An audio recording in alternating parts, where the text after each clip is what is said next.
We have a quorum. I call the meeting to order. First of all, I ask you to confirm the minutes of meeting date of the meeting held on the 9th of April. Secretariat has not received any proposal for amendment. Shall we confirm the minutes?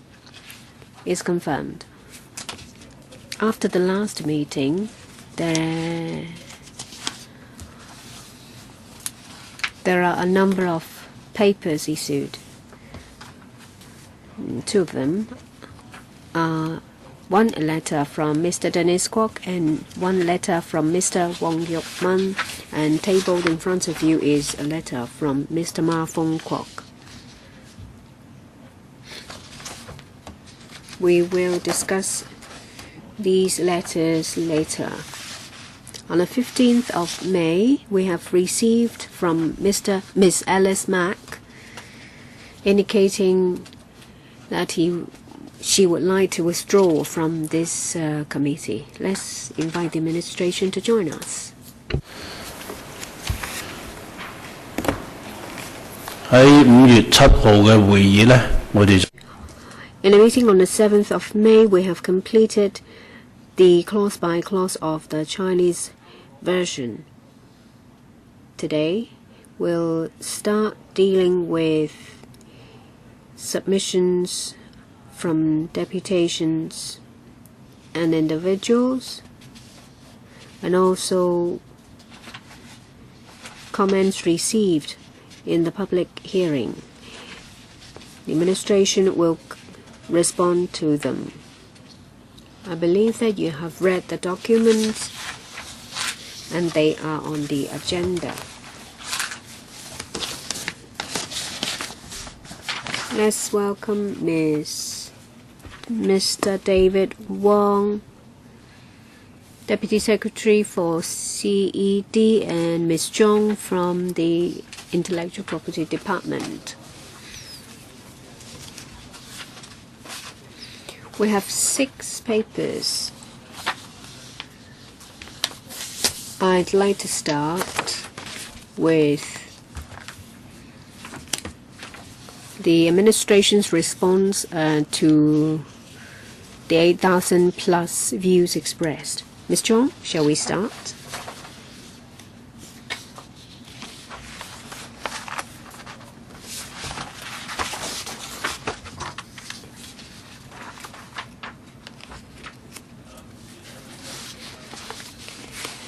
I believe members all have this paper. We are dealing with CB bracket 4442/14 to 15 bracket 01.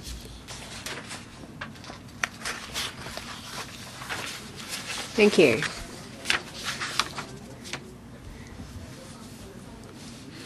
There are actually 3 sets of papers after the public hearing in October last year. At the request of the Bills Committee, we have summarized the views expressed. And there are 3 sets of papers. The first one is issued in January this year. It focuses on the overall situation, criminal liability, and exemptions. The second one was issued in April this year, dealing with safe harbour. And the last one deals with the other matters. You may recall that after the public hearing, we have received over 8,000 submissions. At the request of the Bills Committee, we have summarized them. Over 5,000 of them are in the same format, mostly from users.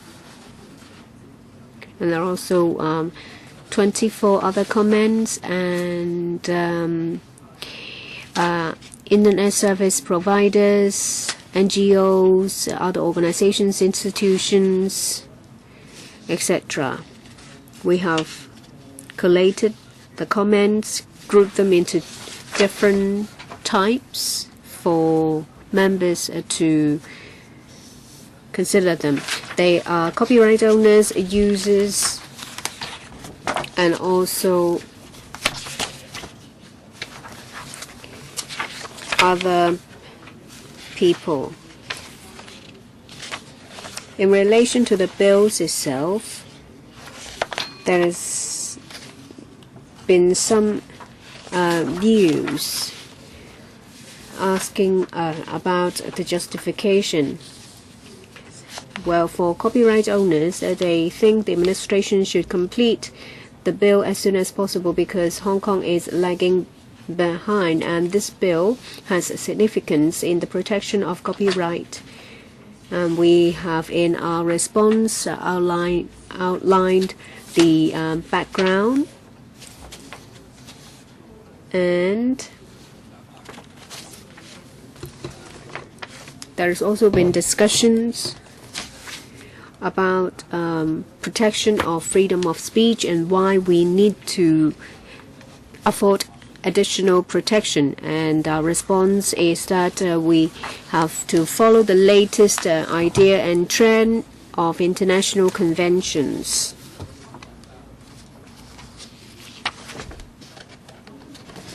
The second part is about communication right. From the perspective of copyright owners, they think that there should be the idea of communication right, or the concept of communication right, as soon as possible.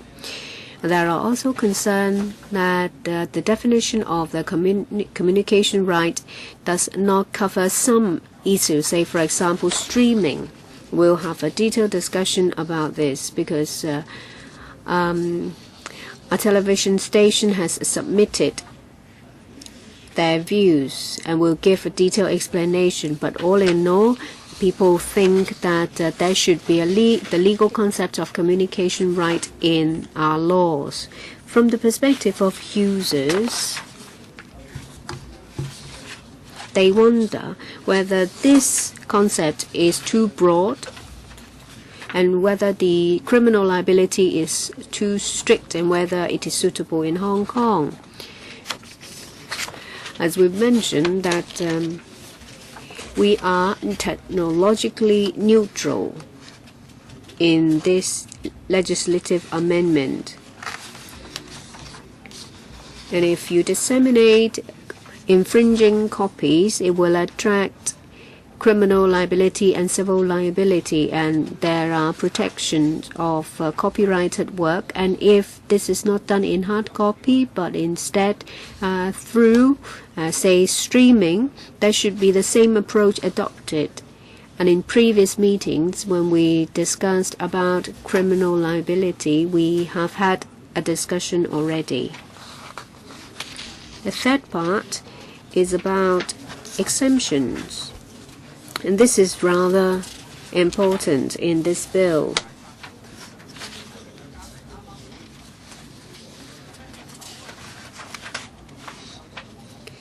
We've been explaining to the committee that when we introduce legislative amendments, whether it is under the existing copyright regime or the future one, there will be different stakeholders with different requests and interests. A sound legal system, whether it's the existing one or amended, should be one that has struck a balance of among the interest of different groups. In this amendment, we have struck a balance between the rights and the communication rights and also safe harbor. It is reasonable and fully justified, and we have kept abreast with the times, and we've introduced 6 new amendments. Say, for example, education, libraries, museums. One is about media shift of sound recordings, and 3 new ones. One in relation to parody, satire, caricature, and pastiche. One is quoting, and the last one is commentary on current affairs. So the different stakeholders in the last scrutiny, we had also conducted consultation, and we have a comprehensive response to all those views.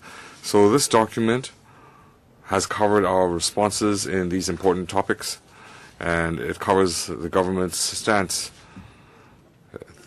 This situation has been the same throughout our discussions with the committee. So regarding this paper, any questions? Chairman?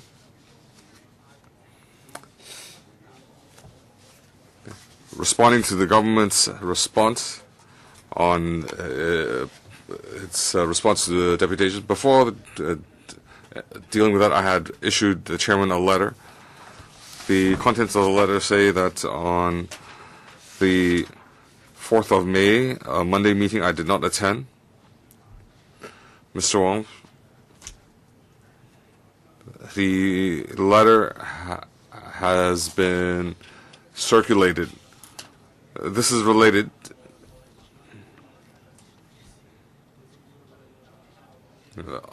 Hear me out first. Before you entered, we had said that we received 3 documents, 3 letters issued by colleagues. We will deal with them. So today, we will deal with the deputation views first. And we have 3 documents where the government is responding to deputations. Then we'll handle your letter. I wasn't present when you were addressing that. So I would now like to respond to the government's response to deputations. After going through the documents, I come to my views.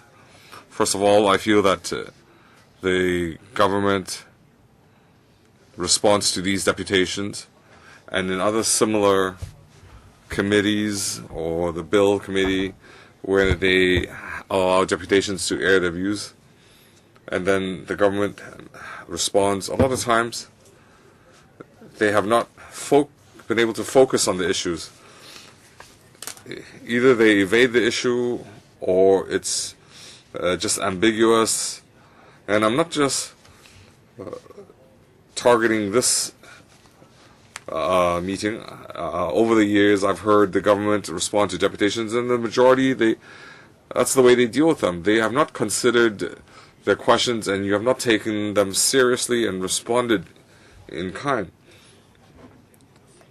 You have not allayed their fears or suspicions or even changed their views. You have not done that. And in the majority of cases, they will not accept deputation views. If you look at the copyright regime in pages 2 to 7, for the copyright user and other users, so even though they have specific points, you either just say you take note, the views have been noted, you do not agree or disagree, you do not say whether you accept or not. If you look at 1.5, 1.8, 1.11, 1.45, 1.17, 1.18, if you refer to the documents, that's the situation. And your responses are very vague. The copyright user refers to the government is behind international copyright laws. And the government says that they need to respond to international trends. Your wording is even shorter. Well, the government is falling behind in intellectual property rights and copyright, and you say you just want to follow international trends. So it has left me confused. A lot of times the response is also evasive. Some users say that the copyright regime has been unreasonably distorted. It is being abused by the copyright owner. They are also telling you that the existing copyright ordinance even favors the copyright owner. And what is the government's response to that? Copyright protection is not restricted. It is important for copyright to be used for education and to encourage creativity. You're just stating an obvious fact, but people are criticizing you that you are biased towards copyright owners, your response is just a pat response to disseminate and encourage innovation. It's vague and empty. If you look at 1.6, 1.7, it's evasive. It does not answer the question. Some users also suggest that the copyright amendment should encourage creativity. So, art, culture, the creativity space should be enhanced in these areas. That's a very good suggestion. It's slightly vague, but you have some principal policies. You say in your response, there are 60 clauses in legislation covering private tutorship, education, comment on current events, where copyright can be used without incurring criminal and civil litigation. And I also want to ensure the reasonable use of copyright. Well, the suggestion was art, culture, social affairs. How is that related to your response? So, allow me to finish. You don't have to be. There's no rush. I don't want to. I don't want to interfere with my other colleagues. Let me finish my last sentence. And there's also no evidence to back up your claims. Now listen carefully. How is there a lack of evidence? Some users have said that extend, postpone, withdraw the legislation. Some people have suggested that. And you said that in 2006 the copyright regime has been upgraded. The Legislative Council, OSP users, and copyright owners have all been consulted. Well, that's an empty response. Some people have given you a specific suggestion. Withdraw, extend, postpone. They have given 4 scenarios. So you should respond point by point. Why can't you can extend? Because it's been discussed since 2006. Why can't we legislate in this legislative year? Because it would affect copyright owners and so on. That's how you should respond. You should give reasons. But you're just saying that there is a general consensus. If there was consensus, we wouldn't be arguing here. So, Chairman, you have ignored the criticisms and I've raised the issue, and I'll allow you some time to respond. Secretary. Thank you, Mr. Wong. We listen humbly and will respond within our abilities. The first point is that in our response, we had not reiterated points where we had already provided a written submission where there is more evidence and so on. We have illustrated where we are falling behind. The UK, Ireland, and so on. They have upgraded their copyright laws. So we have these actual scenarios, and our reference material had referred to that. You can find it in paragraphs 2 and so on. So regarding specific issues, are we biased towards some people feel that the existing copyright regime is biased favorably towards the copyright owners. In our overall response, we had a very clear position that regarding copyright protection, we need to strike a balance between the different groups. Some people feel that creative work should not be used by other people. Some people feel that to promote culture and arts, copyright work should be allowed to be used. So in our previous Bill Committee in July and October, we have already provided documents that there is such a balance that needs to be struck. And in our current legislation. We have some 60-odd pieces of legislation. On this occasion, in our bill, we have added 6 new exemptions.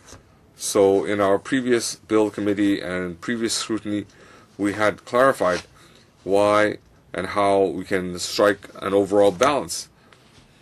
And just now, Mr. Wong also reminded us that regarding transmission of arts and culture, in our Legislative Council information document, the copyright regime, of course, it needs to encourage creativity. It wants to provide incentive for authors to expect a reasonable return on their material. But at the same time, our Legislative Council information also has mentioned exemptions on parodies, cliche, caricatures, pastiche.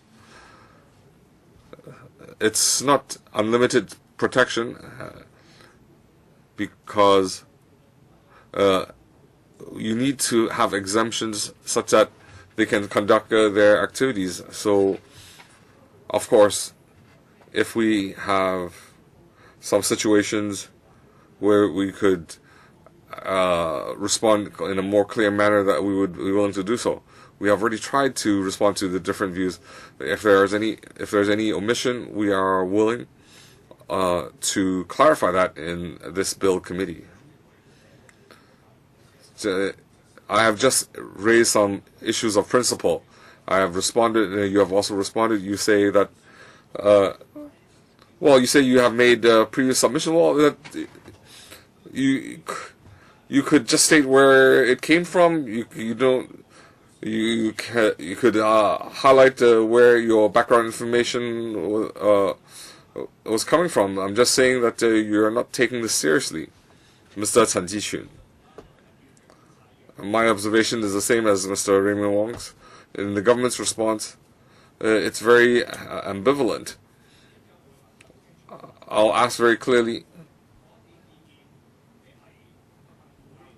will the government on this occasion, in this amendment, will they attempt to resolve it, or will they deal with it in the future, or will you not deal with it for the moment? In item B, the communication rights and rights, we are dealing with streaming, but the copyright owners feel that it's not sufficient. They are not satisfied. They want you to regulate equipment, set-top boxes, mobile apps. Well, this is draconian if you were to regulate mobile handset apps. And in the end, you just say that you understand there are technical complexities regarding set-top boxes, and we also have to consider the overseas jurisdictions.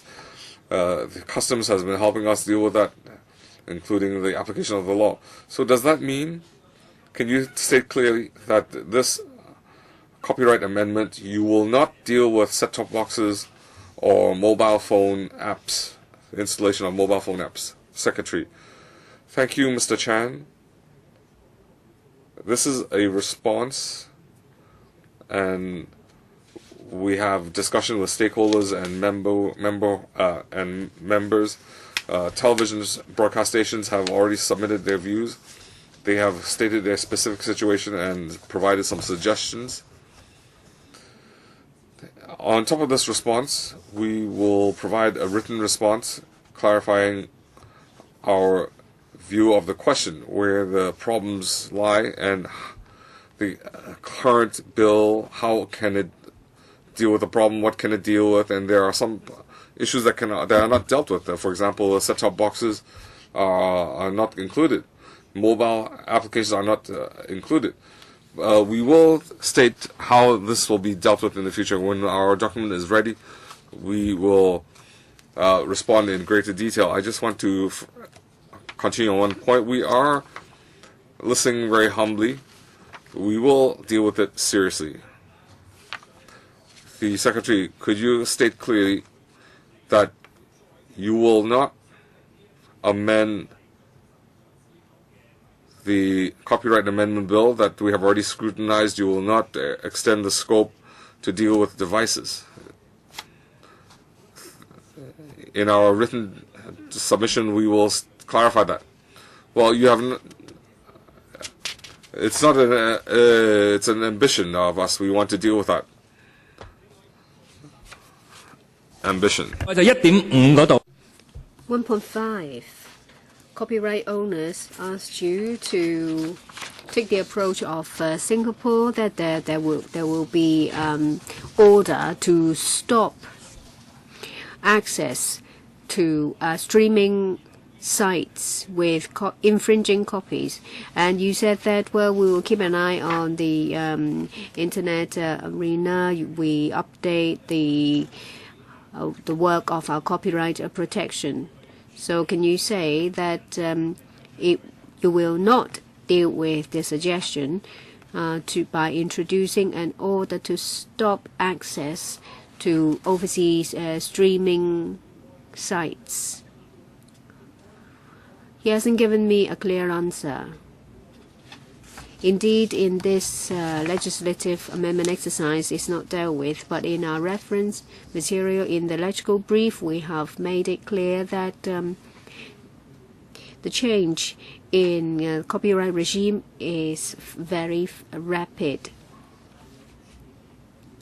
Well, there will be some new conventions, requests, say for example, to stop the operation of certain infringing websites. Also, copyrighted work with no owners of copyrights. And we see that these are issues that have to be dealt with, but they are not covered by this bill. In our next step, we will make it clear what are the outstanding issues that have significance, and we will deal with them as soon as possible.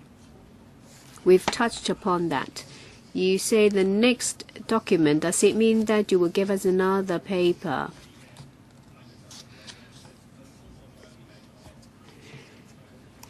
The other restrictions? Yes, we will make it clear, because we will give specifics about what outstanding issues there are not covered by this bill, and the fact that they have to be dealt with. Ms. Claudia Mo, I see that when it comes to communication right, it says that communication to the public, making available to the public or releasing to the public, is not very clear. As a member said, that you're just paying lip service. You have said a lot, but it has got no substance. And you said, well, it's been touched on in some other provisions. That's it. But you don't refer us to that part. You leave it to us to find it. So you don't understand the doubt of the deputations? I don't understand what you're trying to say in your reply. Thank you, Ms. Mo. I try to do my best when it comes to electronic communication or dissemination. Is something that we would like to introduce in this bill. When we're talking about 28A, there is a clear definition as to what electronic communication or dissemination actually is. Well, when you disseminate or make available infringing copies, then there is liability. We have made it very clear, we've explained very clearly that if a copyrighted work is disseminated electronically, say for example by way of streaming, because audio records or video records can make use of streaming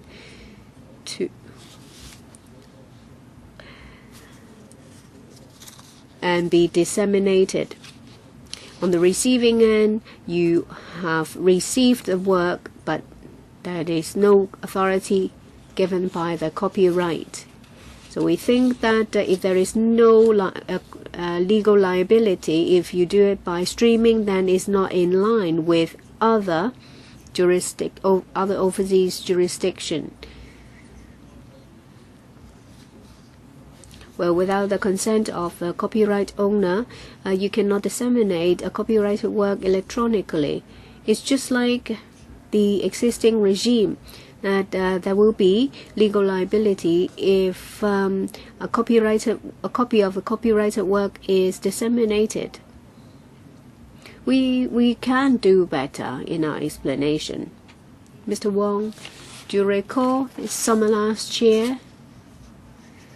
We both participated in a forum of secondary creators. My understanding at that time was that all streaming, say by way of hyperlink, does not attract legal liability, and that's accepted. But now you change your story. You said that it depends. If there is infringement of copyright, then there may be a problem. Now, how do you explain that? I thank Ms. Mo for the question. When we were discussing about 28A, yes, we have had a discussion. Well, after consultation, we have explained in June, when we submitted the legal brief,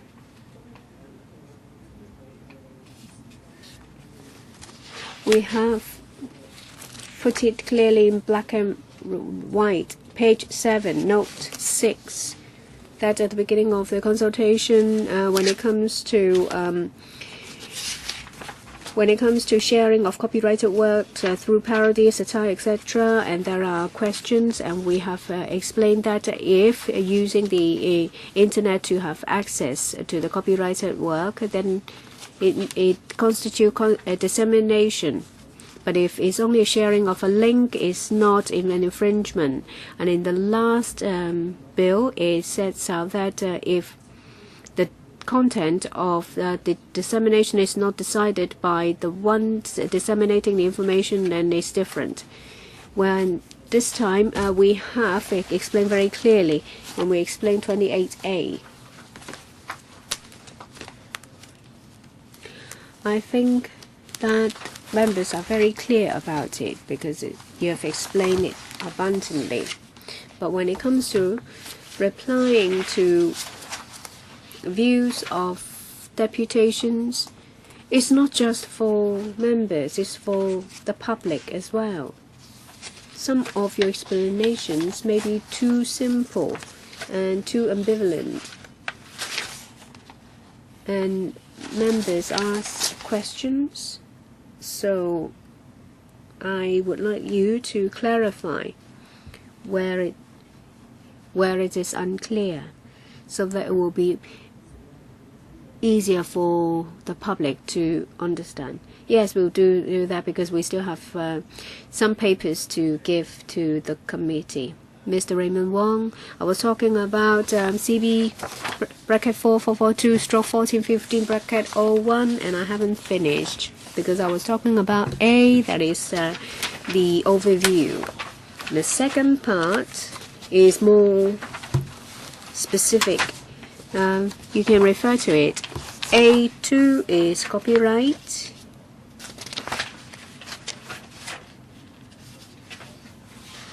Well, it is in relation to copyright and freedom of speech and freedom of creation. Well, most of the time you say that noted. That's it, which means you agree. In 2.2, it says that in Hong Kong there has never been any civil litigation related to parody, so it shows that copyright owners support freedom of creation. And you said noted. And another one, 2.4, users. It says that the copyright this copyright system stifles freedom of creation, and it has narrowed the freedom and flexibility, and it suppress and oppress freedom of speech and freedom of creation. And you're just playing the same recording as if you are, that you're updating the Hong Kong regime, and you make sure that it moves ahead with the times, and etc. So it's just like it's kind of the same as you reply in 1.7.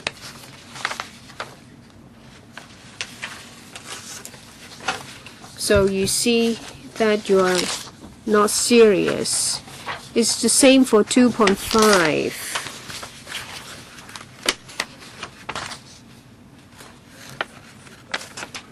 It says to have additional exemptions to serve the purpose, but your reply is 1.7, 2.4, 5, 6, 7, the same. So you already have a model answer. So if the question expresses a difference in opinion, you just copy and paste the same answer. So you have not taken into account the individual views, and you did not give specifics in your answer, and you're ambivalent, you keep harping on the same tune. If you're talking about the truth in this, if you say that, just like what the DS said, that you have replied to the views in the past, then you should have said it. Otherwise, it will be very difficult to refute what we've said against you.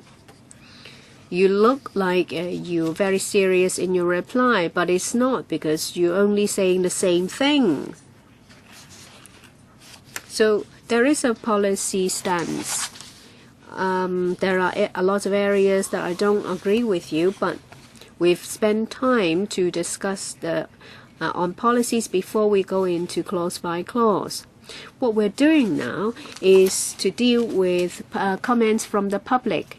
So there are different views. You can't say that, well, if it's the views of legislators, then I attach a lot more importance to them. And you just use cliché to deal with cliché. That should not be your attitude.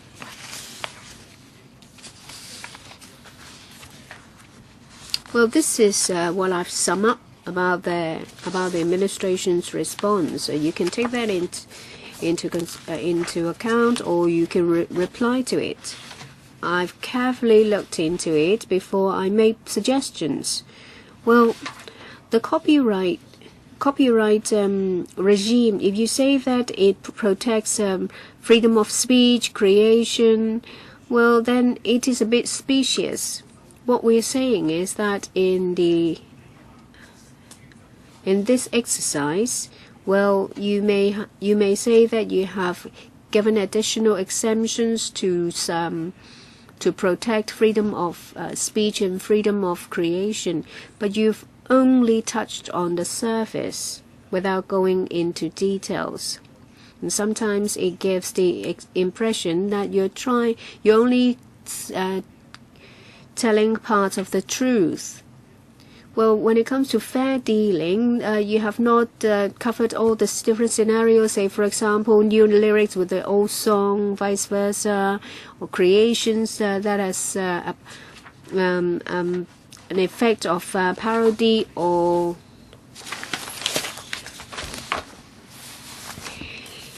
some other forms, say, doujin shi. Well, you've only focused on these different types, but what about the others? You said that they are exemplaries. That shows that there is sufficient protection of freedom of expression and creation. I think you're just trying to diddle us. Well, you said that, well, we have exemptions about education, about teaching, etc. But what about, well, also old tunes and new lyrics? It's not covered by the exemption. And some people say that, well, you're only forcing me to be a clown because I have to be, it can only be exempted if it's parody, so I have to be a clown. Under the whole legislative amendment that is not included, I'm not questioning you that. Since you're not included, then you cannot say that you are safeguarding freedom of expression, freedom of speech.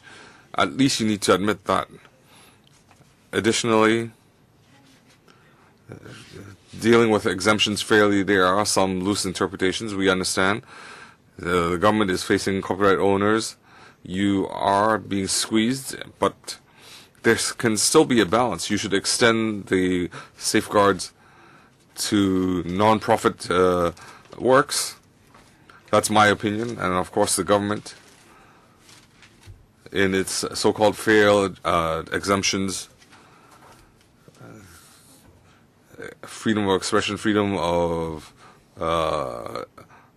works and speech is not as comprehensive as you claim it is, and secondary derivations, it's encouraging the public opinion and maintaining freedom of expression and speech. It's also a way for the public to criticize the government. If you look at it positively, that is the case for the secondary derivative works. So why people are concerned this is Internet Article 23, or you are targeting secondary works? Because the public, even new media, they are equivalent to mainstream media. They are the fourth power outside the legislative, administrative, executive powers. So we have this new media. You cannot say that they are not the same as newspapers and old media. They are the fourth pillar, but of course they were not authorized to monitor the government.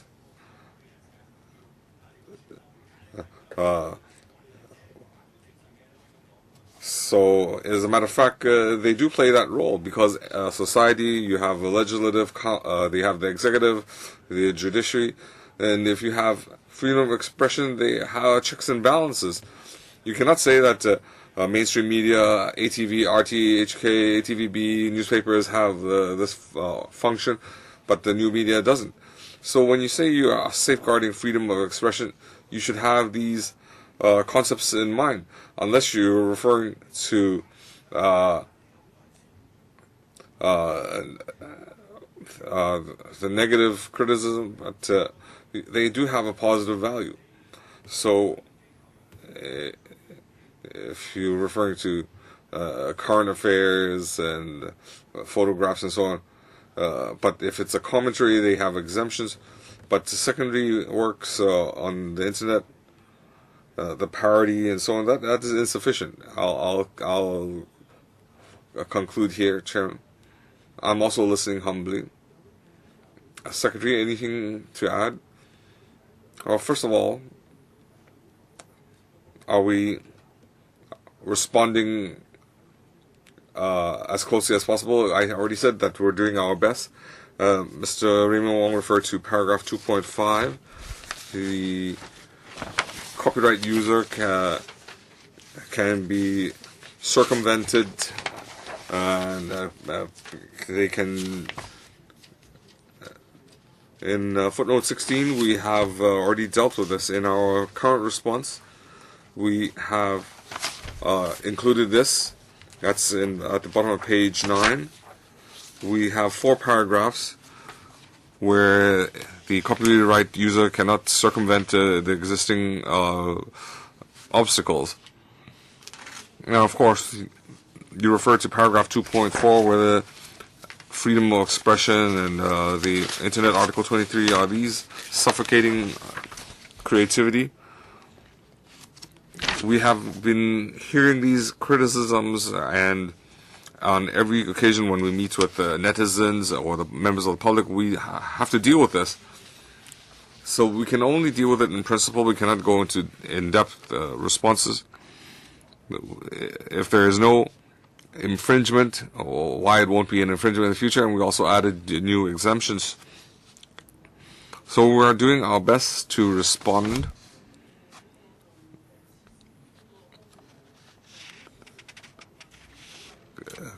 can we provide comprehensive safeguards, but in fact they are not comprehensive? In our information document, we have Annex D, in paragraphs 11, 13. We have talked about video capture, image capture, 斗金丝, and so on. We have dealt with the new exemptions. The legal language might be different, but in fact we have provided a fair dealing with it. We've also mentioned what do not need exemptions, well, because there is existing legislation. Our current legislation can already deal with that. So we are doing our best to explain how we are maintaining freedom of expression. It's just that we might not be using the existing wording. Well, lastly, I want to say we understand that the secondary works of freedom of expression, they need a good reason to, for example, monitor the government, to comment on current affairs. We feel these are reasonable principles, and our copyright should not deprive them of doing so, even though the copyright owner might not approve. So we are maintaining a stance that we will provide reasonable exemptions. We already included commentary on current affairs. Even if it's not parody, satire, caricature, and pastiche, we can allow for quotations, and these are allowed. So we've tried our best to respond to the different stakeholders' criticisms and ideas over the last year or two. So, of course, ultimately, if the law can be endorsed and catch up with the times, how can we educate? How do we promote arts and culture? How do we enforce the law? How do we need to rely on public awareness and support? This is our future work. And of course, there are new topics that we need to deal with, and we'll do our best. Chairman, I want to follow up. Just now I mentioned new media. You have not responded to that. So even news organizations, they can use quotations of photographs and so on and be criticized of copyright infringement. If you read the newspapers, you see another newspaper has launched a lawsuit because its pictures were used. These were copyright infringement. But in new media, they don't have their own reporting team. They have to quote from other agencies. So have you tried to investigate how many new media do we have in Hong Kong? And these new media, aside from commentary or parody, they are also conducting news reporting. How many internet radio stations do we have? 10 hours per day. They might be infringing, or they might need exemptions. Have you done some studies? Do you have that information? If you don't, I can provide you with that information. I have recently conducted research on Hong Kong new media.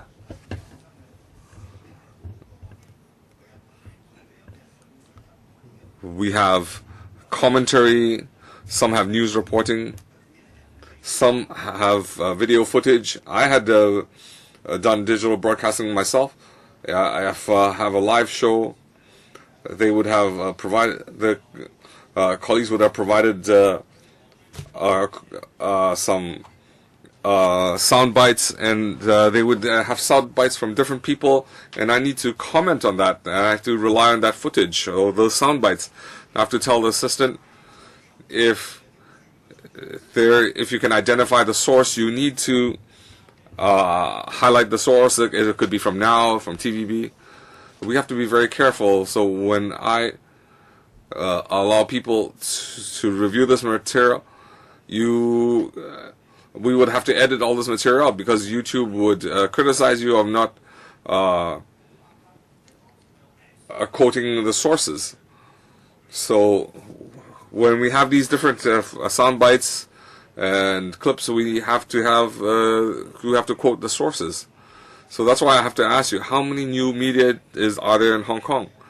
Some just comment, just only post articles. Some have video, audio. Some take their own footage. So if you haven't done the study and you say, well, you just can't justify your stance. Thank you for reminding us. We understand the overall situation. We have a lot of new media that have commented on our copyright amendment bill. We are aware of the modality. Some post on YouTube, some have live reporting, some use blogs, some have their own websites. I don't want him to be sort of long-winded. Has he done research? Has he had discussions with substantial new media? Because it has to comply with the amendment. I have discussed with them because they had made some comments. Of course, we welcome specific information. I just want to say that in principle, we are already safeguarding news reporting or quoting from copyright works. There are exemptions for that. In principle, we will increase exemptions for that. Comment on current affairs or quotations. There's already a legal concept for that. Well, Mr. Rim Wong has done a lot of research. His information is of great value.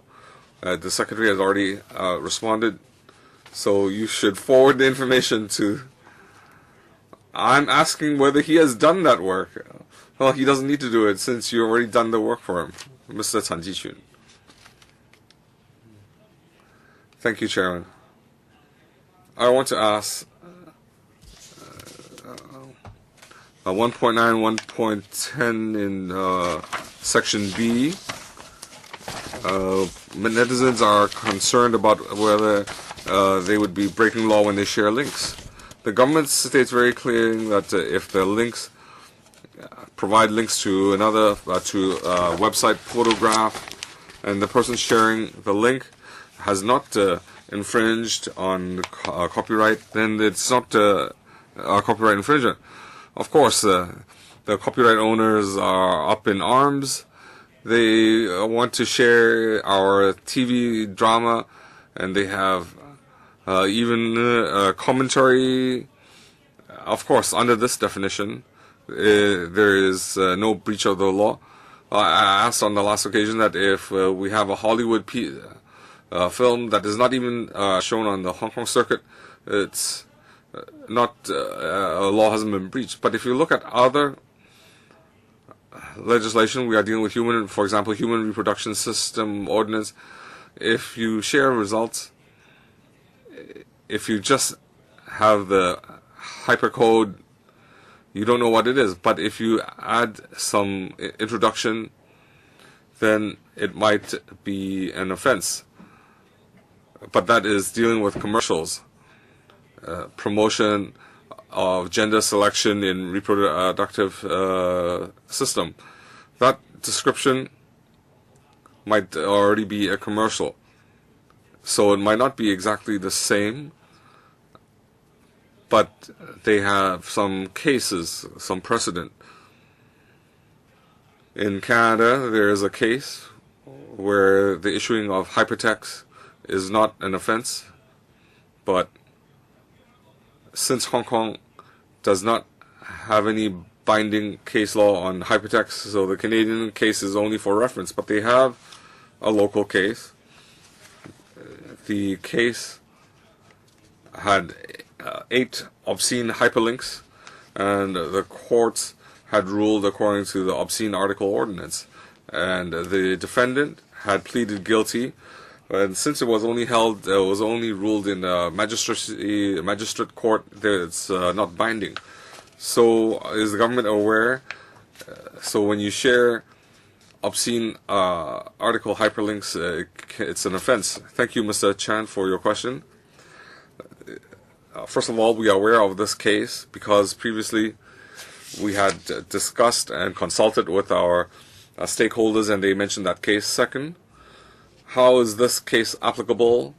Of course, the legal language and the regulatory content is different.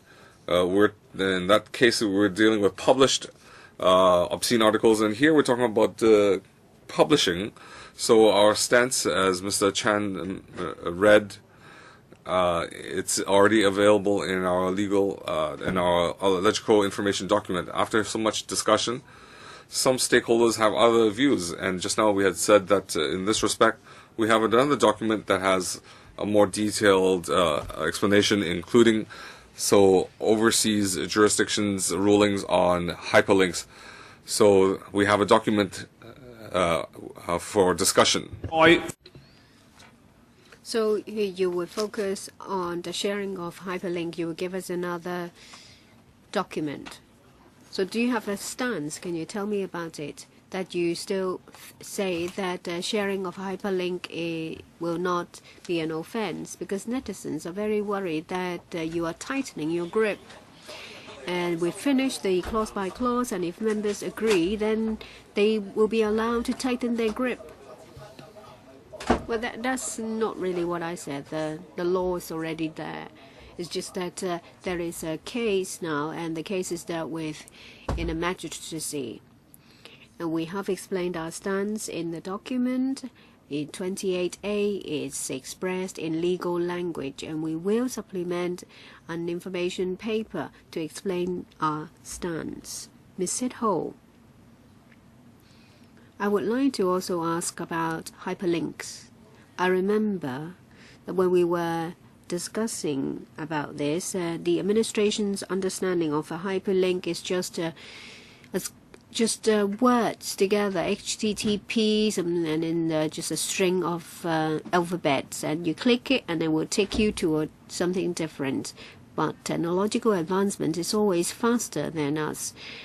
On the internet, well, there are some links that when you click on the link, you don't have to further click play, because it will play automatically and you will be able to watch the whole movie. What about these new types of hyperlinks? I'm only sharing a link, but the person who receives it does not have to click play for that to play.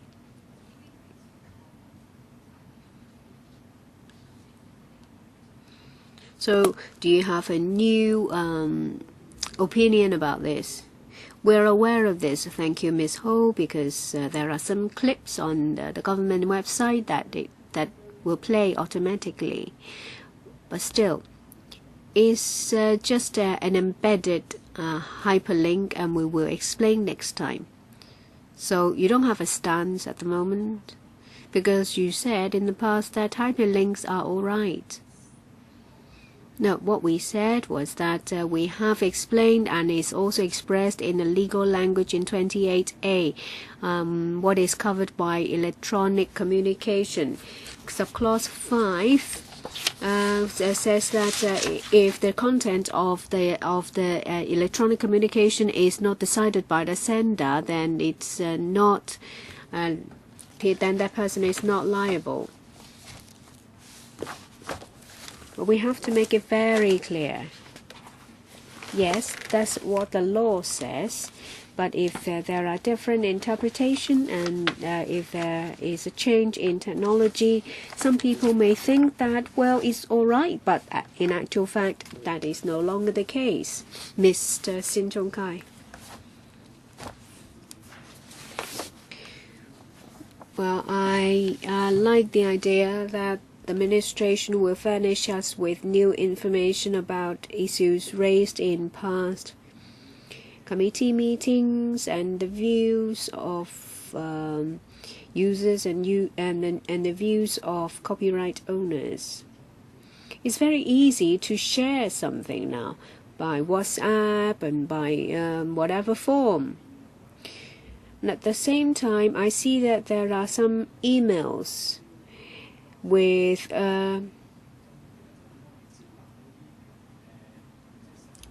logos of television stations trying to get you to subscribe their program. They are hyperlinks.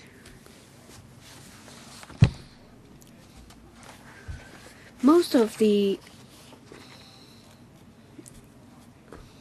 users, they just forward. It's just like Charles Mock, my colleague. They don't know what actually they are sharing.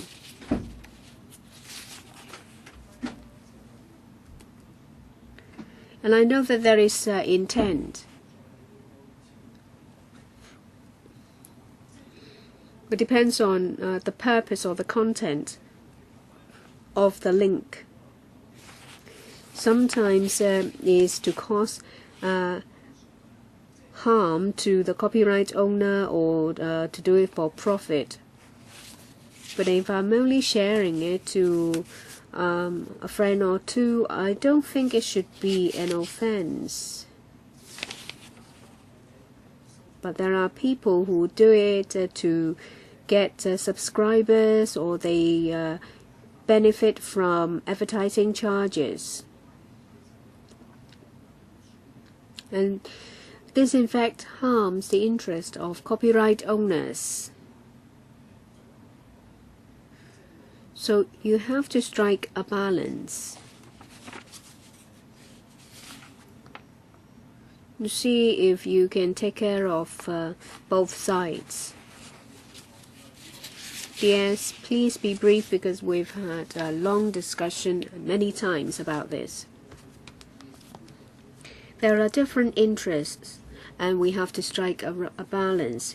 If it's a criminal liability, you will have to prove mens rea before you are liable criminally. Mr. Raymond Wong, I'll continue.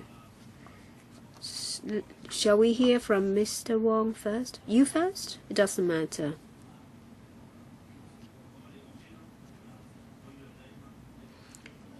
He let you go first. No, I have raised my hand.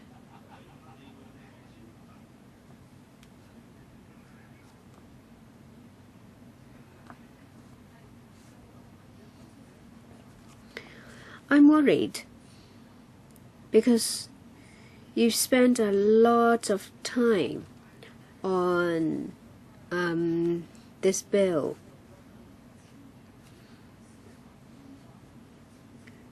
And now there is the issue of hyperlink. It's taken me by surprise.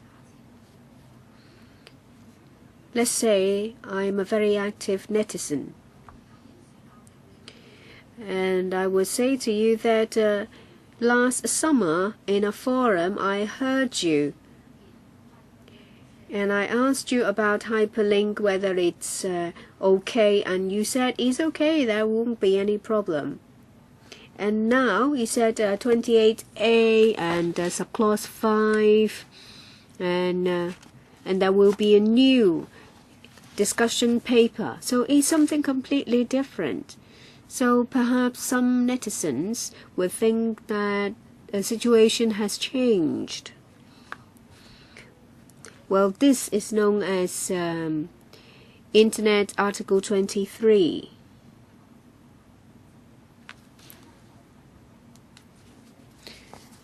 Aren't you worried that it will cause controversy? If I were a netizen, and if I am pointing it out to you in a very strong tone, what would you do?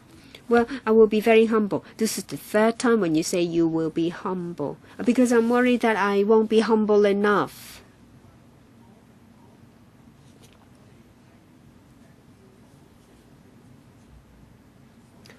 We see this situation, this new one has emerged, and we've already had abundant discussion with stakeholders.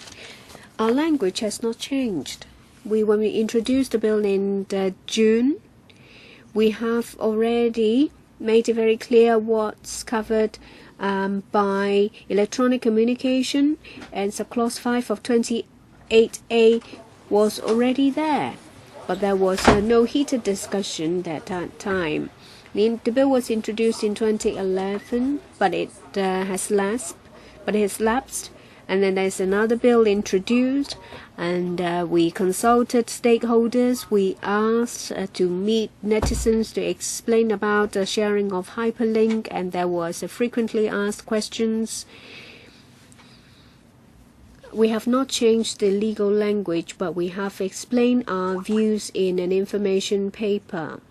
Yes, we see that there are different views expressing concerns. It's from the perspective of users, from copyright owners, and they are talking about specific situation. If you're talking about specific situation and not principle, then we will have to be extra careful.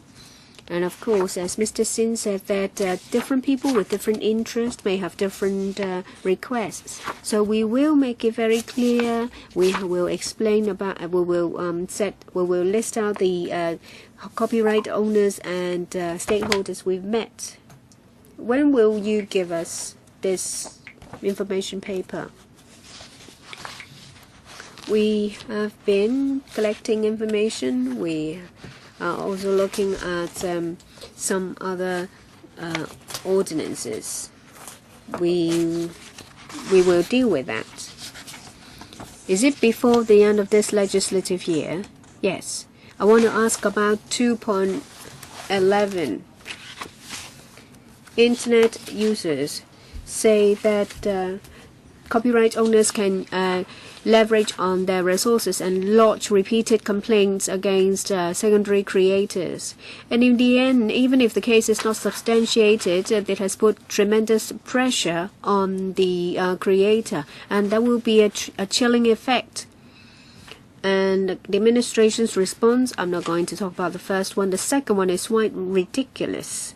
The government said that they think that in the actual situation, most of them in technical infringement cases, the economic interest involved is quite small. Copyright owners may consider the time and cost and uncertainty involved, and so remedial action may be very effective. There may not be sufficient incentive for the copyright owner to initiate proceedings. That's how you address the concern of internet users. The users said that, well, I'm afraid that they will sue us. And you say that, don't worry, a litigation will be very troublesome, so they won't use it lightly. You can't just answer like that, because we're talking about a bill. You can't just explain to them and allay their fears by saying that, well, probably won't happen. Thank you.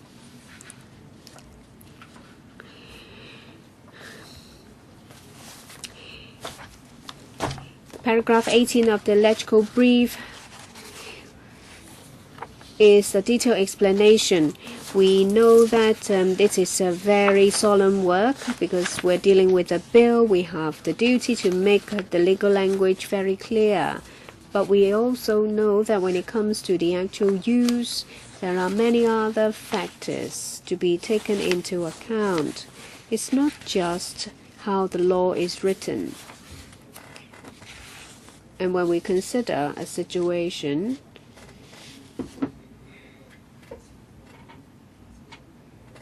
we will take into account the consequence. Well, currently there is no electronic communication right, but there are still photos circulating in the internet, and there might have been infringement already. So it actually depends on the person itself, whether there is a tacit agreement or whether there is any harm done. If there is no harm done, so the person may think that there is no point pursuing. So from the user's point of view, I understand the concern because overseas copyright laws have a similar situation. They already have the safeguards for electronic transmission. So we are trying to strike a balance. Mr. Raymond Wong, I will continue my question about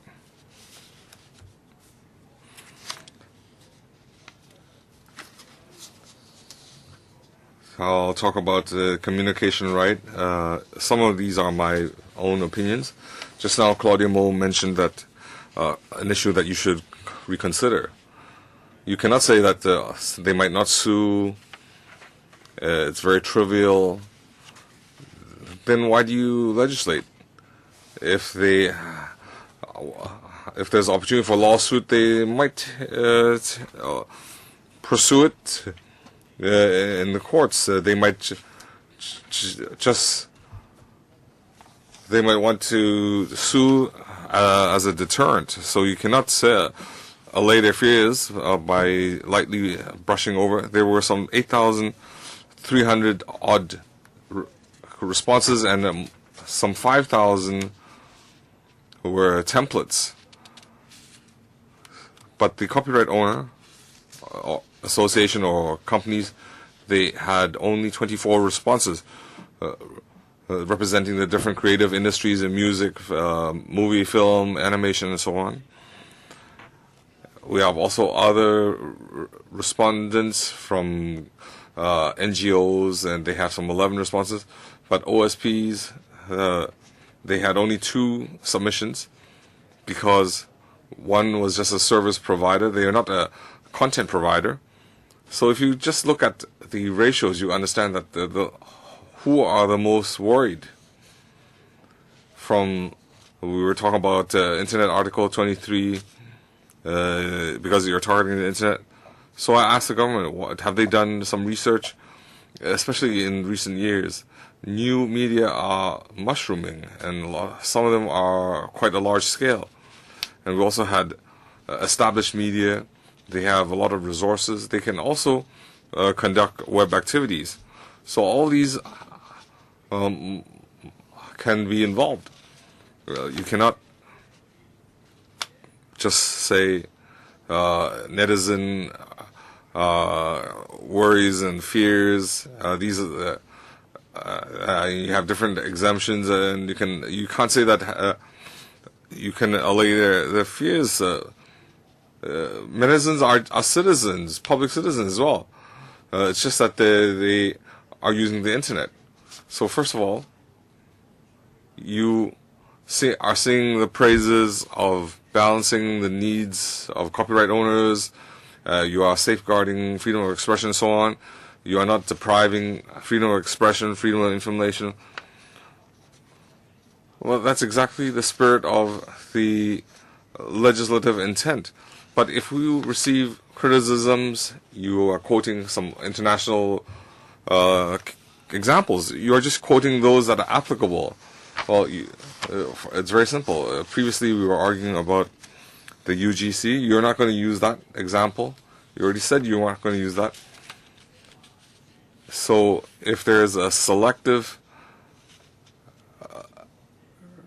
compliance with international practice, and in the face of netizen criticism, there are some international rules of the game, and you're just using examples that fit your needs. So all I see is in your response is that you want to follow up with international trend. So in some places you're trying to catch up. In some places you are adopting international standards. So we already done so much work.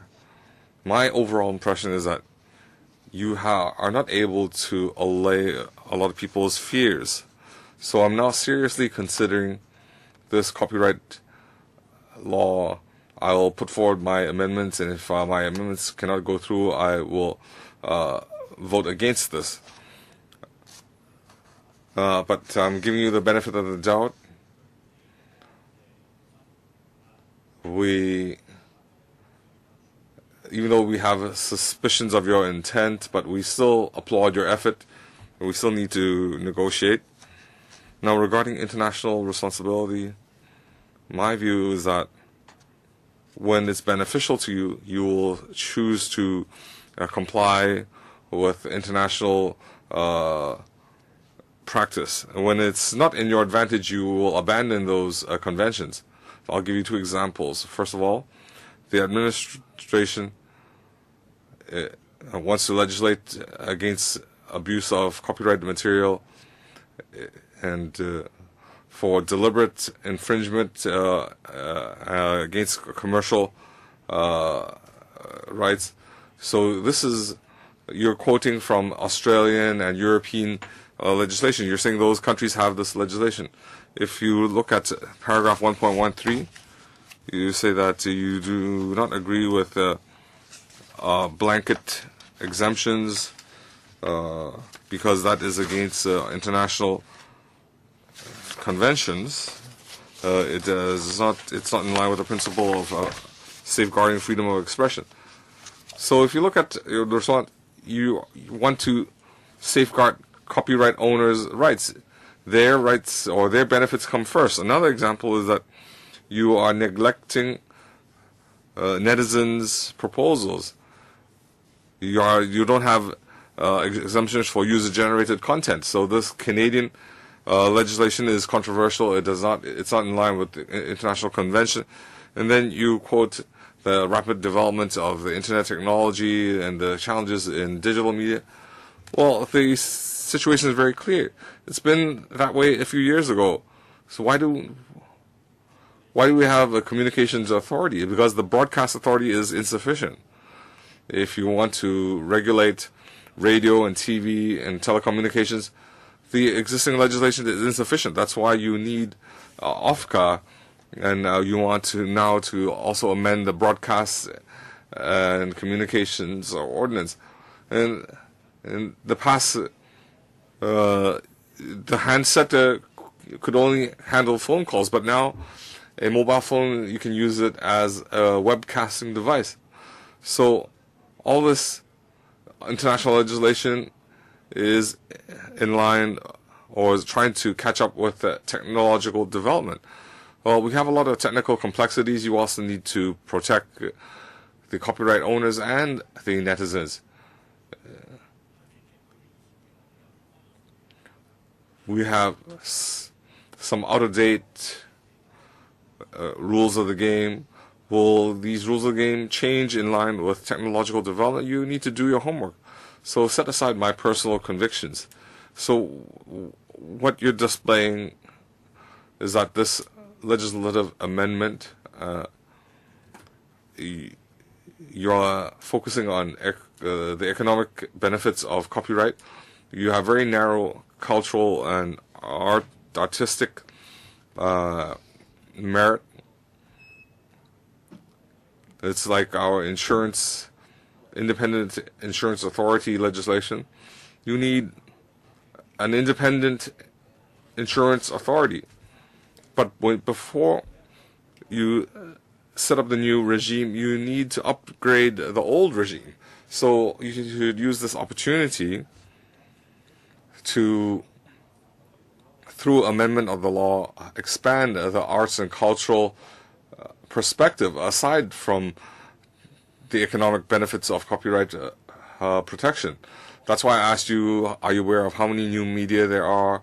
And if I do have this material, I'd provide it to you willingly, but I'd have to charge you for it. Do you have a question? It's 1 more minute. My conclusion is that a civilized country, a civilized jurisdiction should not just have a bias towards copyright economic benefits. You also need to safeguard the human rights, spiritual civilization. That should be the core value of copyright law. That's Mr. Raymond Wong's opinion. You've heard it and you learn humbly from it. Charles Mock. The Chair and I have a question. It's relevant to this legislation and another piece of legislation that I need to go back in time, some 12 years ago. It's related. 12 years ago, in April, the Legislative Council had endorsed a computer crime bill, and I had to spend a lot of effort to find these records. The discussions 12 years ago, some of it were related to copyright. The Security Bureau secretary at that time was Han Ji-gyun, and she had pointed out at the time that the ordinance that was endorsed, S-161, the dishonest use of a computer, that part was endorsed in April 1993. There was some obstacle. The reason was that in the second reading, at that time, the Trade and Industry Branch and the IP, Intellectual Property Division, had some concerns that that legislation, if it were endorsed, some sections would not be clear. And under the copyright ordinance, activities regulated such as infringement or the using of a computer to infringe would lead to lawsuits under Section 161. The government departments at that time would monitor each other, and that is very hard to imagine today. And the Trade Industries Bureau and the Intellectual Property Department raised these concerns because, first of all, the copyright ordinance was already overseeing that, and they were afraid that the new piece of legislation would be used to prosecute. And S-161 was a prosecution provision, and they felt that the copyright was just a protective provision. So these are the records of the Bills Committee 12 years ago, and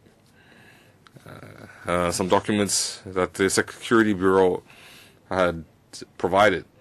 So if 161 was used to prosecute people who had only infringed copyright, that was inappropriate. And ultimately, the government decided that the Security Bureau chief, in the resumption of second reading, had stated clearly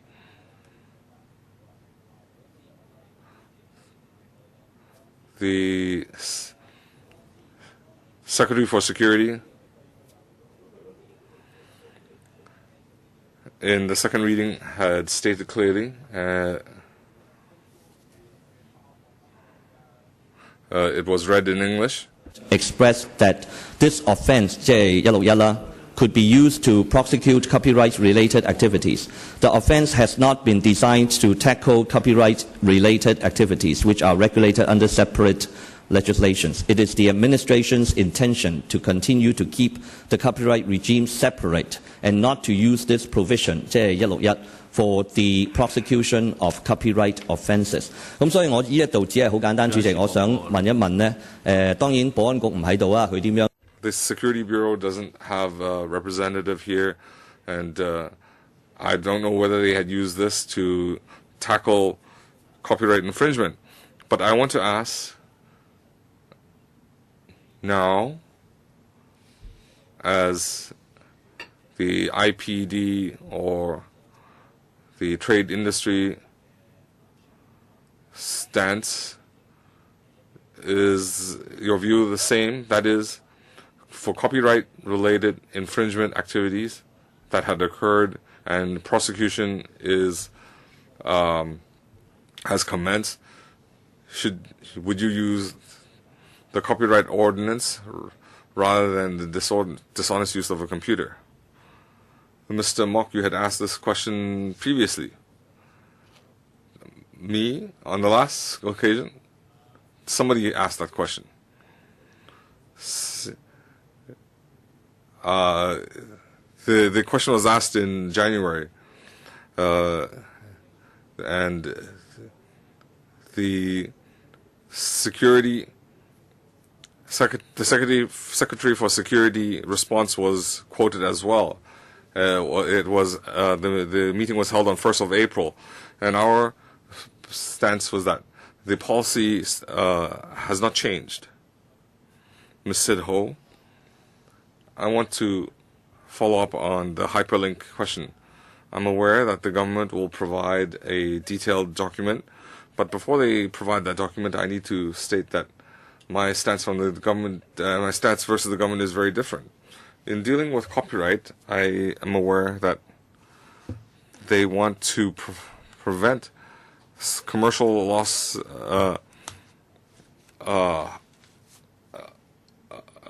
They want to prevent commercial loss sustained by copyright owners. So there is a difference. If netizens share hyperlinks, whether it's just a string of words or whether it would take them straight to the playing of a clip, if the uploading or the forwarding results in no commercial gain, then the person who sent it should not be legally liable.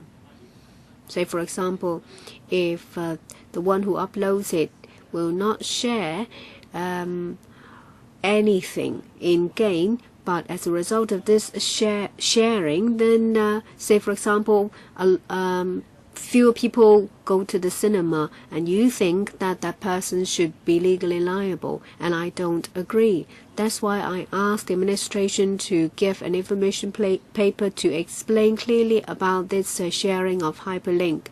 I can imagine that the government may change its stance, and I do not agree with that. I want it on the record.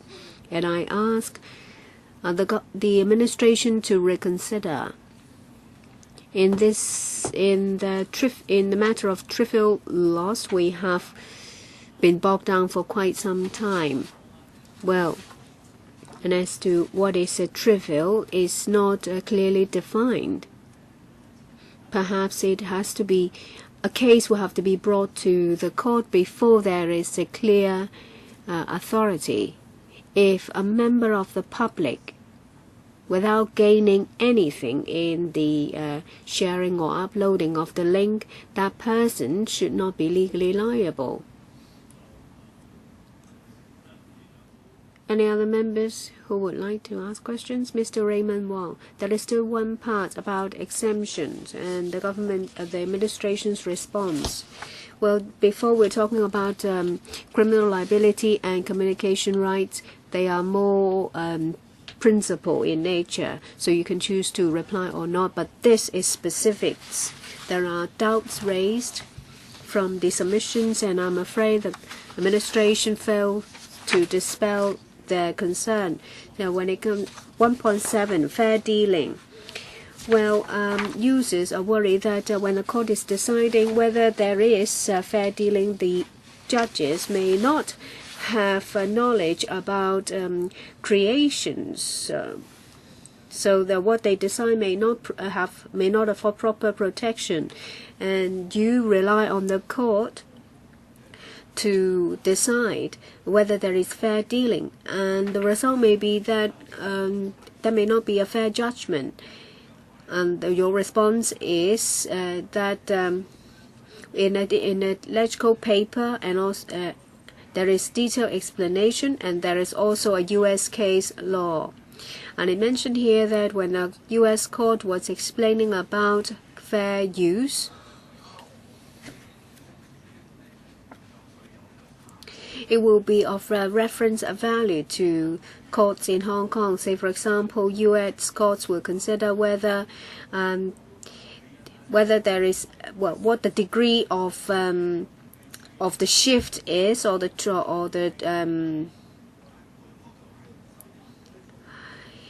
changes, but these points are not listed out in the bill. It's simplified as the nature of the work and the nature of the dealing. So it's not as detailed as the case in the U.S. So you think that the interpretation of a U.S. court can be referred to by Hong Kong courts? Why do you think that the Hong Kong courts have to take that into consideration? I thank Mr. Wong. Well, when it comes to transfer, well, it's being dealt with in a concept, but it's not written in the law. When the U.S. courts are dealing with fair dealing, they use statute law. 107 of the copyright law, there are 4 elements to be considered by the court. And they refer to the use nature, whether it is non-profit making or profit making. And there is no elaboration on the transfer. However, it's clearly elaborated and illustrated in a lot of cases.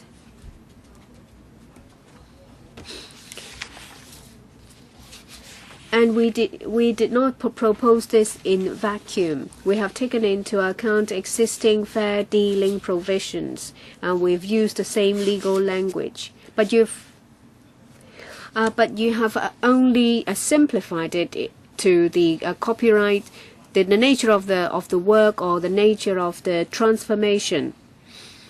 So whether it is a fact, whether it is a creation, and whether it's a substantial part, so there are specifics. If you think the interpretation of the U.S. court is of a very high reference value, then you should elaborate.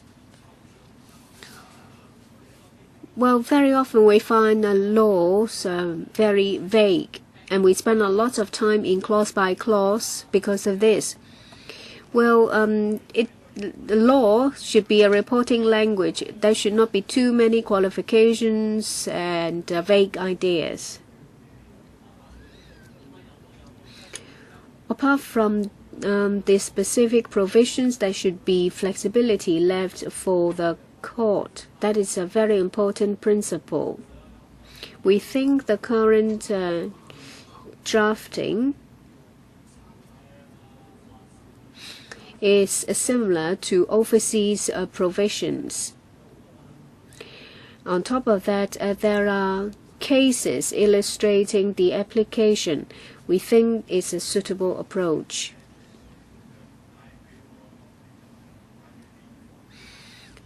Well, it brings me to parody, pastiche, caricature, and satire. It's very abstract. Users think that when it comes to parody, the scope of application is not clear. And it's for the court to decide, but the court is not from that discipline. The judge will make a decision based on objective facts.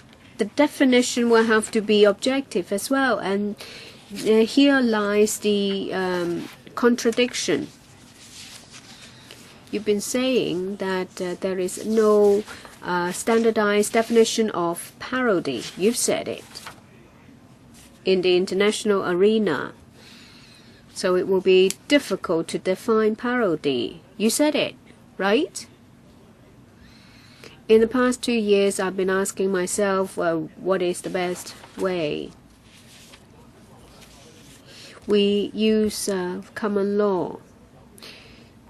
Well, a lot of things have not been clearly stated, and then there is the statute law stating clearly certain regulations, and exemption by principle is not enough. Then that's why we have to add the specific details. Since there is no international definition of parody, then how come you have put into the provisions exemptions covering parody in, say, Section 39 and Section 21 for US, Canada, and the UK? When they deal with this abstract concept, they have used the approach of fair dealing, and they have added concepts like parody, satire, caricature, and pastiche. It's just like when you told me that there is no clear definition of UGC, so it's double standard. There is no clear definition of UGC and parody. And you have adopted parody, but you excluded UGC for the same reason. For C2, that is exemption about parody, caricature, pastiche 2.11. It says that when it comes to changing the lyrics, and if it's not exempted and it's not fair, but if you sing it out of tune in a form of a parody, then it's exempted. But if you do it seriously, then it's not exempted. But both examples are secondary creations. And, well, if you sing it nicely, then no, you're not exempted. And you have just repeated what you've already said. Let me ask you again. If I say, well, there are new lyrics, and if it's parody in nature, then it's exempted. But if the lyrics touches on livelihood and politics, and it may be exempted because it's related to commenting on current events. But if you ask someone else to sing it again, and it's an audio recording, and if it's a video, say for example you use mashups and old tune, new lyrics, say for example just a few seconds of clips from the news, from films, and you mash it up, then will it be exempted? There are some old tunes with new lyrics with the original video image, then is it exempted? And what about the tunes? Of course, if you put in new lyrics, then it's the original tune or the original melody. So is it exempted? Well, the administration said that under the existing civil regime, without causing any harm, copyright owners don't have the incentive to initiate proceedings. And on a number of occasions, the trade only want to curb infringing activities on the internet, not non-profit making activities by netizens. But netizens are still worried about civil litigations if these secondary creations involves making a mockery of current affairs or some commercial activities or products. You have failed to answer the questions raised by users. Thank you, Mr. Wong. We have explained in the document. The most important thing is whether there is exemption for public policy reasons. When it comes to parody, satire, caricature, pastiche, commenting on current events, under these circumstances, there will be exemptions, whether it is old lyrics with new lyrics with old tunes or mash up, because it's done for public policy reasons. Mr. Wong asked how come it's not exempted if it's someone seriously singing the same song. Well, then it depends on whether it's supported by public policy. If this new version may substitute the original work and cause harm to the original copyrighted work, we think it won't be appropriate to grant an exemption for this. In any event, we are fully understand what is going on, and we try to find out what is the latest mode of operation. We know that for some current affair commentators on YouTube, they may have a license, a special arrangement to maybe charge. If you sing, if you re-sing the songs of a duo, then you will not be exempted unless you sing it like a comedian. Well, there is a comedian who re-sang the song of a duo, then it's exempted. But if Mr. Raymond Wong sings that song seriously, then there is no exemption. So that gives rise to concern, and I think they won't accept your response. So the devil is in details. Pardon us for highlighting your shortcomings. If there can be some adjustment or amendment, then the legislation won't be so controversial. It can be endorsed easily. And in C3, commentary on current affairs exemption, the users feel that there should be a straightforward exemption. The government feels that commentary on current affairs and exemptions for such, there are no restrictions on the user. But you're saying that if it's a news agency, they should have direct exemptions. But you're saying commentary and reporting on the current affair, the exemption is not just to the news agency. Other people can be exempted as well. Is that what you mean? Yes, because the freedom of speech is not limited to news media. In our past consultation, there were other views that I'm not a news media. I can also comment on the current affairs. Shouldn't I get exemptions? So any user, it is applicable. So when we add the new exemptions, so any user can get the exemptions. Well, so the question is, as a matter of fact, reporting and commenting is not just limited to news media. You are aware that the internet is very developed. People are not just an audience. They don't just receive information.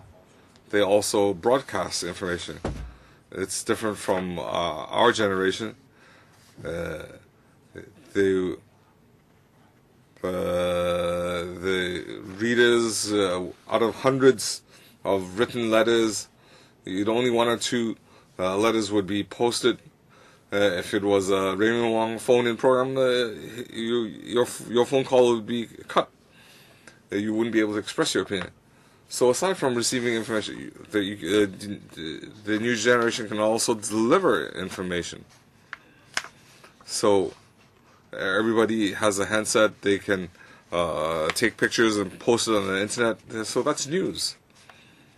So traditional media, they will also use information from internet media as news. So it's not just I'm taking your information. A lot of newspapers get their news from Facebook. Who's arguing with who? They're looking up Facebook. They're looking up clips in Facebook. That's also an infringement. So if they want to launch a lawsuit, recently there was, I'll give you an example to see if your law can cover that. Recently, D18 used some video clips of legislators in the Legislative Council, and that day the CE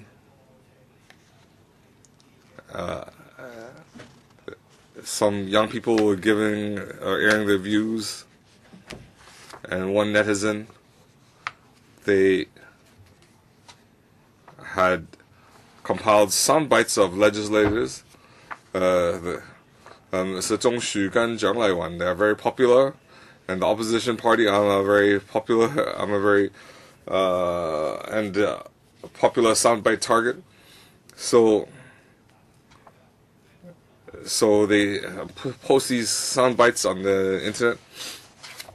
So the D18 is news media, and they use these clips, but they do not quote the source.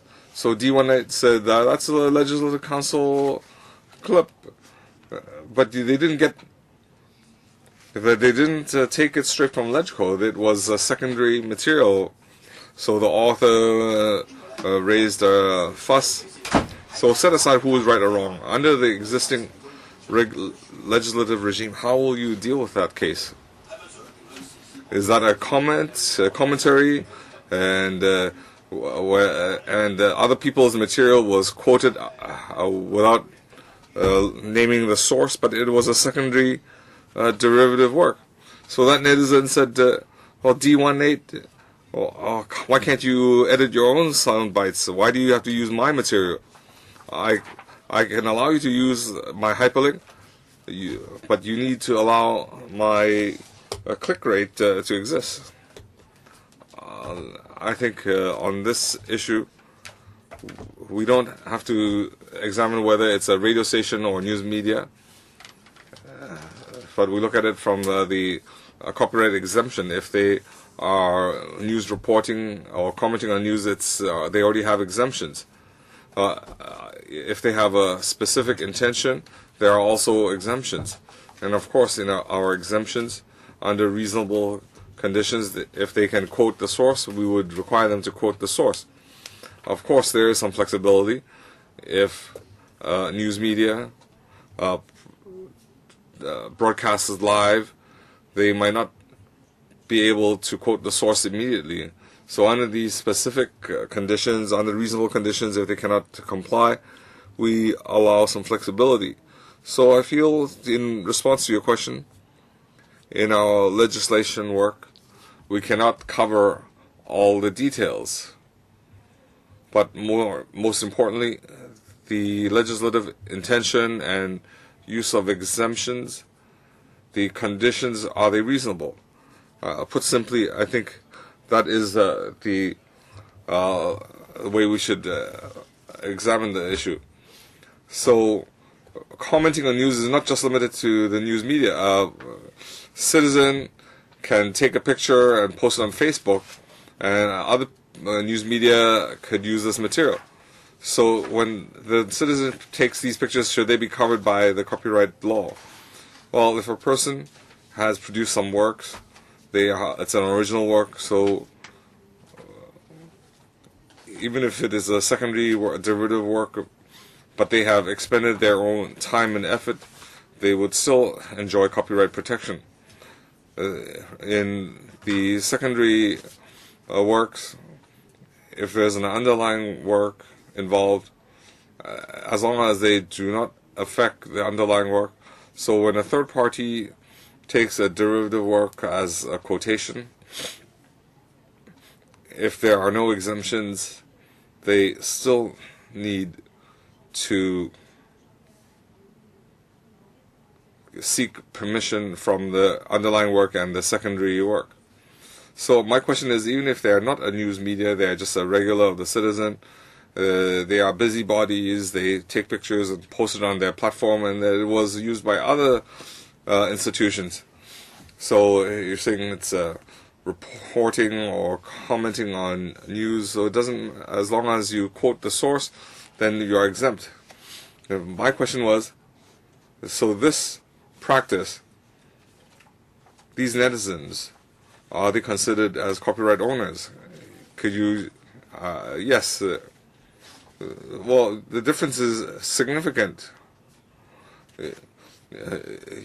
Your question has been answered.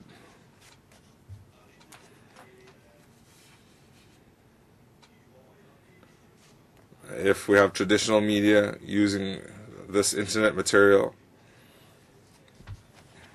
we're talking about infringement. A lot of mainstream media, they are infringing on internet material owners. So it's not just limited to internet infringement. The example I gave just now was a case in point. So if we have an internet video clip, there are a lot of mainstream media, they use other people's clips. They just say it's a clip from the internet, and they have not sought permission. They had not stated that. So that's infringement. So relatively speaking, internet news media or news sources, it's become a live newscast for mainstream media. They just organize the material.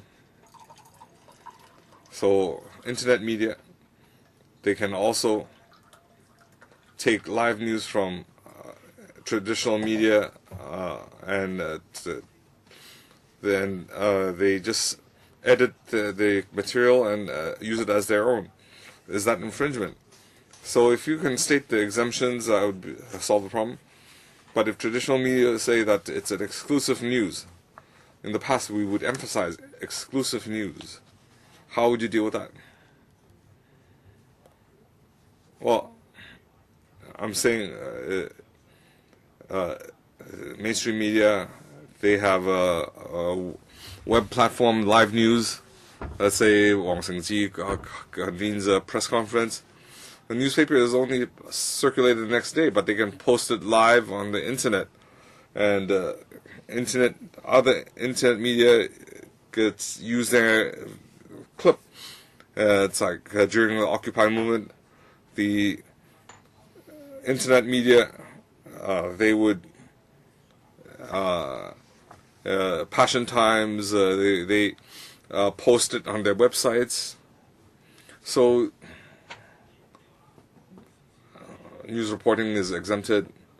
But if they say it's exclusive, can it be quoted?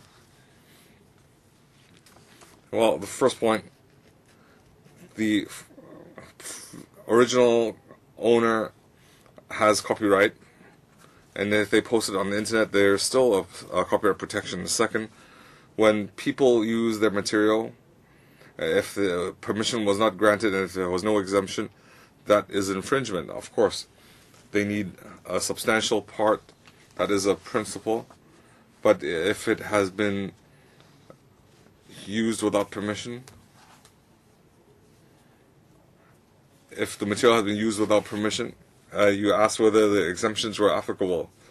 For example, comments on news and news reporting, is that fair dealing? So even though they are commenting on news, commenting on current affairs and news reporting, it's not a 100% exemption.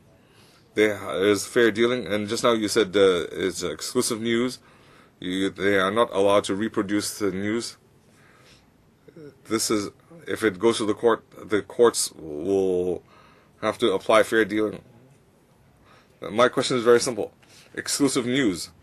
They have emphasized that exclusive news, especially in newspapers, they do that all the time. I can only say that there have been some case law. A news media A has an exclusive picture, photograph, and news media B has used that. That is infringement. I remember such a case.